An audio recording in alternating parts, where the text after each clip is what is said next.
काही ठिकाणी ना नुसती पाहायची नसतात तर ती अनुभवायची असतात. तर मी काय म्हणते ते तुम्हाला कळेलच. तर मी आज ना गेले ह्या ठिकाणी. बघा ही तुम्हाला काय दिसत आहे, हे एक तुम्हाला नुसतं गार्डन वाटतंय. कारगिलच्या युद्धामध्ये ज्या जवानांनी आपल्या देशासाठी बलिदान दिलं तर त्यांच्या स्मरणार्थ ही शहीद पार्क आहे. तर त्या ठिकाणी आज मी गेलेले होते. तर इतकं शांत आणि छान वाटलं ना. तर प्रत्येक तिथून चालताना मला असं वाटलं की कृतज्ञता वाटली, अभिमान वाटला की ज्या देशासाठी जवानांनी आपल्या प्राणांचं बलिदान दिलं त्यांच्यामुळं आपण आज निर्धास्त आहेत.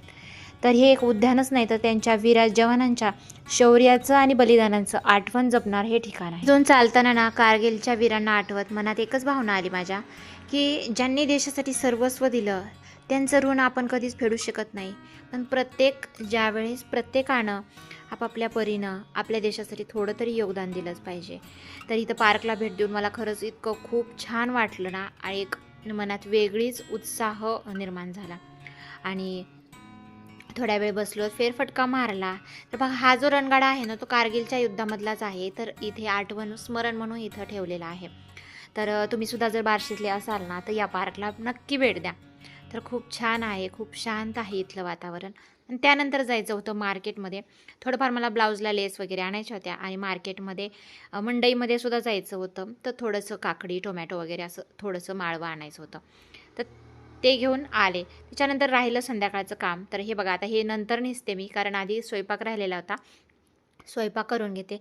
वड्याचं पीठ थोडं शिल्लक होतं, म्हटलं चला वडेच करून घेऊयात आणि त्यानंतर बघूयात नंतर काय करायचं ते.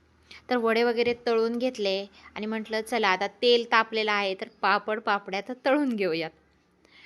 तर पापड्या तळून घेतल्या आणि सगळं झाल्यानंतर जेवण वगैरे करून घेतले आणि राहिलं आपलं संध्याकाळचं शेवटचं काम. काय असतं मैत्रिणींनो, सगळ्यांचंच असतं घरातलं.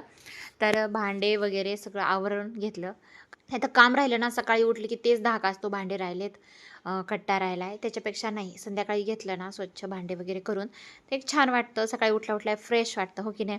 तर चला हा माझा छोटासा मिनी ब्लॉग तुम्हाला कसा वाटला, आवडला असेल तर एक लाईक करा, शेअर करा आणि सबस्क्राईब करा. चला भेटूया अशाच नवीन एका छानशा व्हिडिओमध्ये.